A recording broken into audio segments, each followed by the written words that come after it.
Comme le roi des contes de fées, le lion est superbe, généreux, flambant, grandiose. C'est un signe de feu, c'est le deuxième signe de feu qui correspond à la qualité fixe, c'est-à-dire c'est le plein été, c'est le milieu de la saison, donc le lion a des certitudes installées. Il est ambitieux, il sait qu'il veut réussir, qu'il veut se hisser au sommet. Il est brillant, il a horreur de la médiocrité, il est généreux, des petites choses, mais il peut être un petit peu trop grandiose. Le lion a besoin d'admirer. Il a besoin déjà de s'admirer lui-même, il a horreur de l'échec. Alors si nous avons du lion avec du capricorne, il faut faire attention à la famille de ne pas trop lui donner des objectifs infaisables. Voyez, le signe du lion est un signe loyal, plein de panache, qui aime les espoirs, qui aime réussir, qui aime briller. Alors il peut être attiré quand il est jeune, surtout par la belle réussite matérielle. Il aime avoir les postes importants, être le chef, dominer.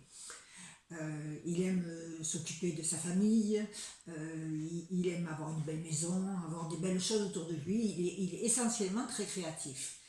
Seulement, c'est un feu, le feu du lion n'est pas comme le feu du bélier, qui est un feu qui démarre. C'est un feu qu'on peut attiser, qu'on peut regonfler, vous voyez, il s'éteint, hop, on le rallume.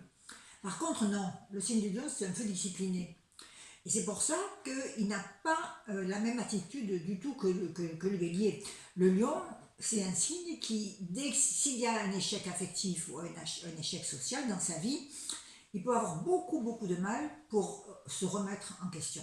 Parce qu'il a tellement craint dans son orgueil, parce qu'il peut être très orgueilleux, dans sa fierté, qu'il risque de ne plus tenter, voyez, de se dire il faut qu'il soit absolument le meilleur. Il faut lui apprendre très jeune au petit lion que l'échec c'est formidable, que l'échec ça permet d'avancer. À la limite on pourrait souhaiter au lion d'avoir une blessure dans sa vie.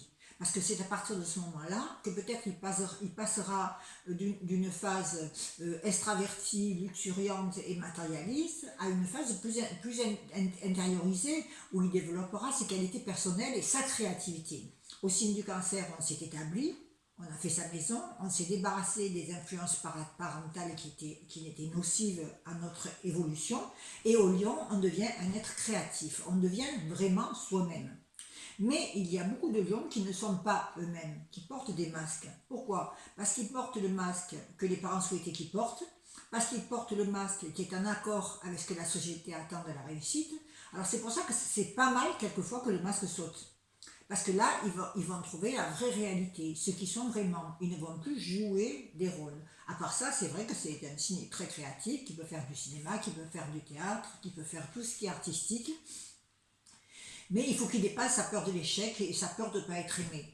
Parce qu'au départ, le lion ne s'intéresse pas trop à la psychologie et ni à tout ce qui est surnaturel.